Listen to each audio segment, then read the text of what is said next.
morning students, welcome back to biology classes. To discuss about heredity and evolution. Up to previous part, we have completed the inheritance of characters and which was proposed by the Mendel, and also we have discussed about under the principles of Mendel, and we also discussed about sex determination. Now, in this part onwards, we are going to discuss about evolution.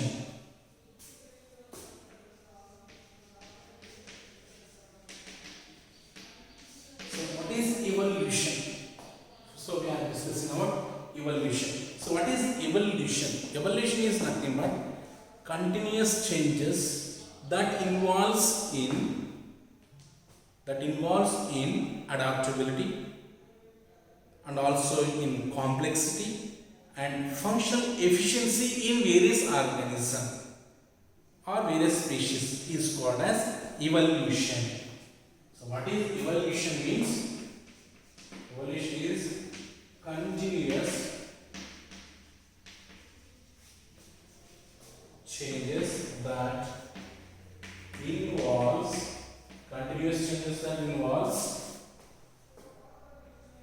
adaptability, complexity, and the functional efficiency of various species. And functional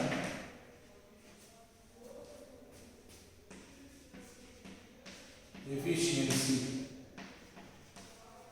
of various species is called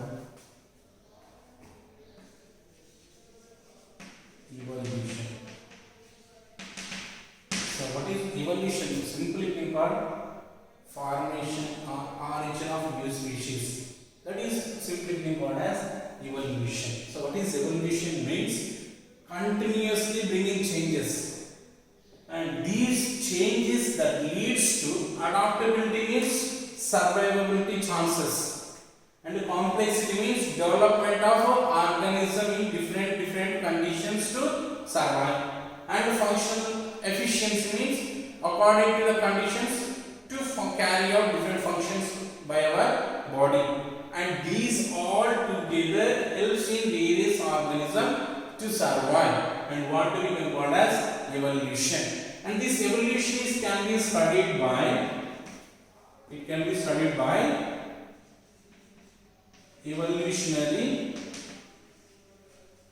biology.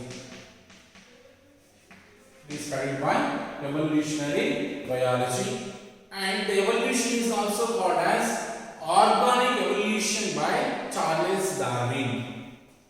It is also called as organic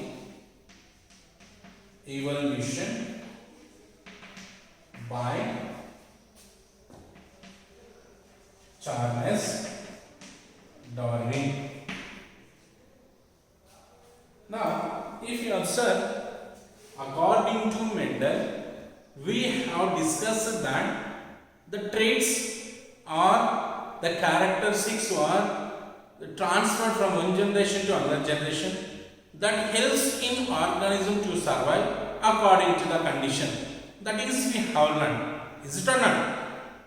In another hand, Darwin also conducted same experiment that the characteristics are transferred from one generation to another generation.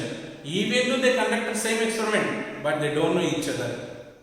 Understand? But whether it is Mendel or Darwin, they said that inheritance of traits from one generation to another generation, and if you remember or recall, they did not explain the first organism which is found on the earth. That is, how the life is found on the earth, they did not explain.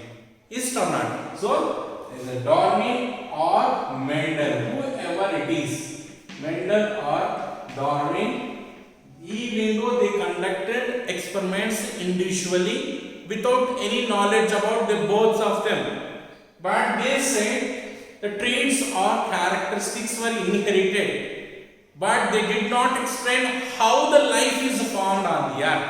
That is a very important thing which they were not explained. Understand? That is, evolution says that how the life is formed on the earth and how the organism is developed from one condition to another condition, and how the adaptability and complexity and functional efficiency is developed from one stage to another stage. That is we are going to discuss under evolution. Understand? So, to know about evolution, how it is occurred, there are different theories was proposed. So, what are the theories were proposed is, the theories like the theory of spontaneous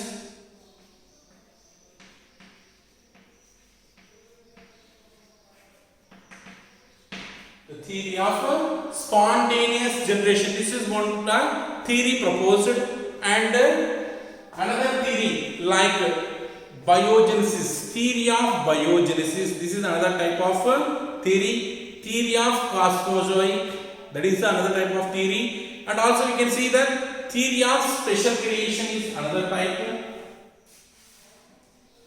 So spontaneous generation, next theory of special creation, and the theory of cosmozoic theory, and theory of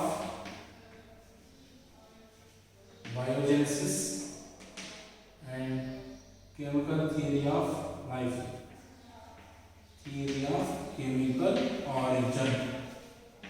These are the various theories which are proposed by different scientists. What are the scientists proposed is like spontaneous generation, special creation, and cosmozoic theory, and also biogenesis theory, and chemical origin theory. These are the different theories that are proposed by the different scientists.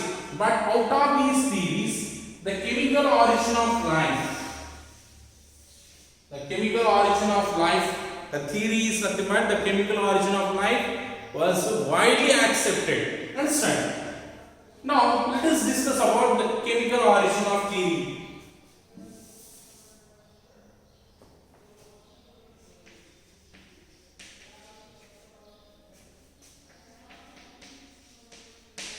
Chemical origin of life. This is the widely accepted theory, and which gives that how the life is formed on the earth earlier.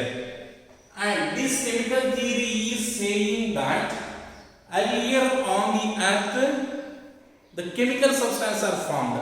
From these simple chemical substances, the complex chemicals were formed. From these complex substances, life is formed. That is why it is accepted.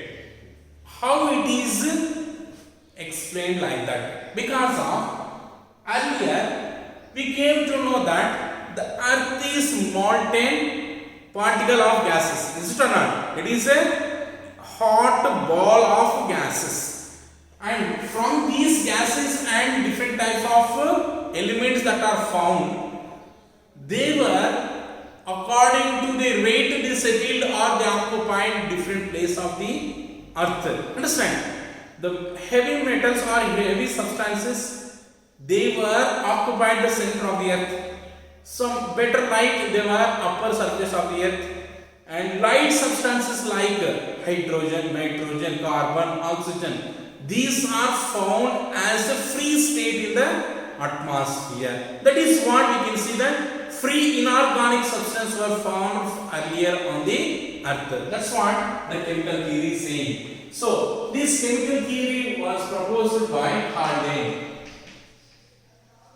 in the year of 1929. And under this theory, there are three important events are going to occur. What are the three events occurring is, number one, first formation of inorganic substances. inorganic substances formations occurred. And next, formation of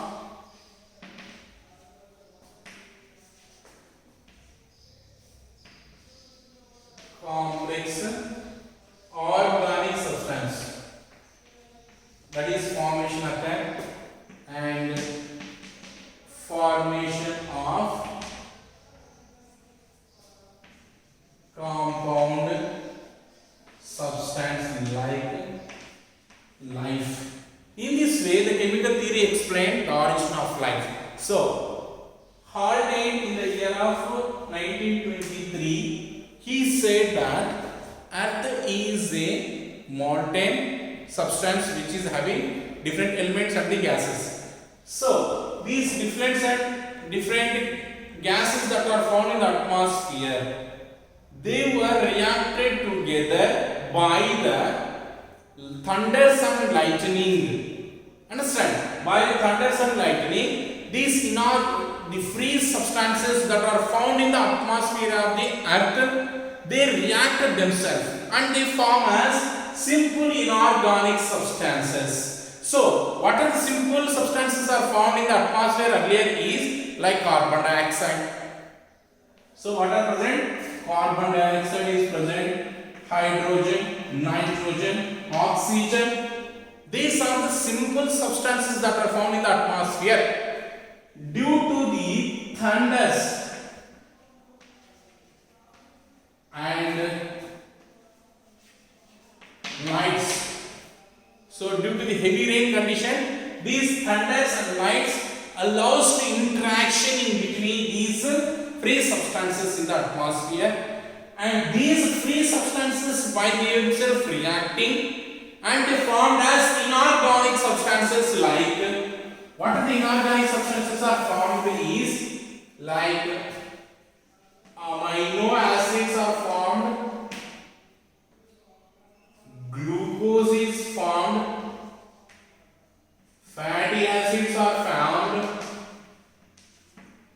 and also we can see the formation of different substances which are essential for the life. That is why the thunders and lights of the atmosphere allows to interaction or reaction in between these simple substances that are found in the atmosphere, and they are formed as simple inorganic substances like amino acids, glucose, fatty acids, and also formed as purines and pyrimidines.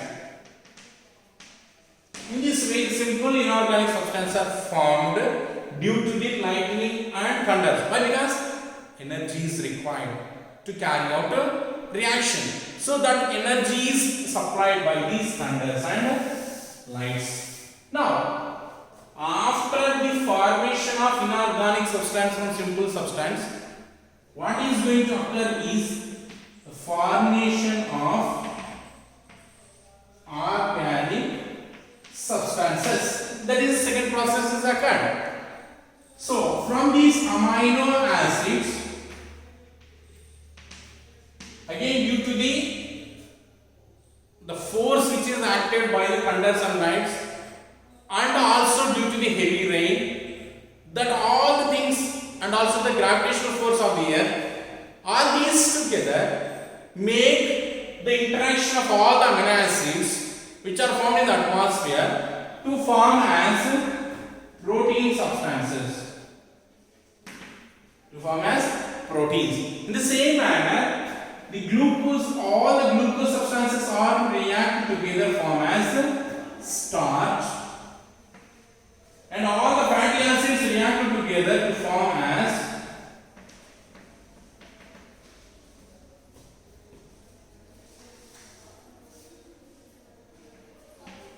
fatty acid and glycerol. Fats and glycerol, sorry.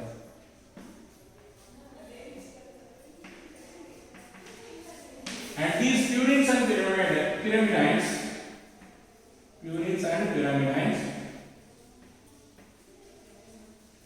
they react together form as nucleic acid, that is a genetic material.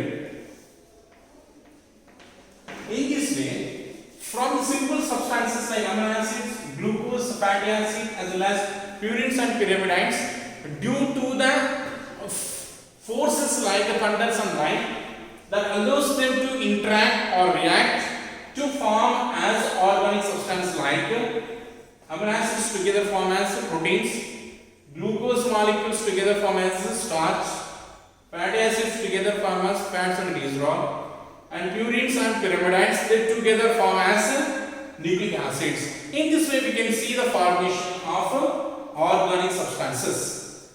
So these organic, how they were? Complex organic substances are formed. Now the next processes occurred under origin of life is the formation of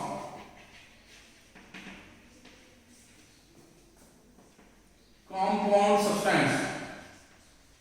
What is that? Is life formation is occurred. Now all the substances which are formed here, the complex substances, due to the intercellular interaction in between them and enzymatic reactions together allows to interaction in between these substances to form as a jelly substance called as cytoplasm is formed. That is the living compound is formed that in turn develop into living organism. Understand? That is way in which the intercellular forces helps in attraction of these substances to form, and also the enzymatic reactions to increase the ability of organism to form as a compound organism. In this way, the origin of life is explained under the chemical origin of life. So this origin is not explained how that is occurred by Mendel and Darwin, but it was explained by Haldane in the year of 1929. How this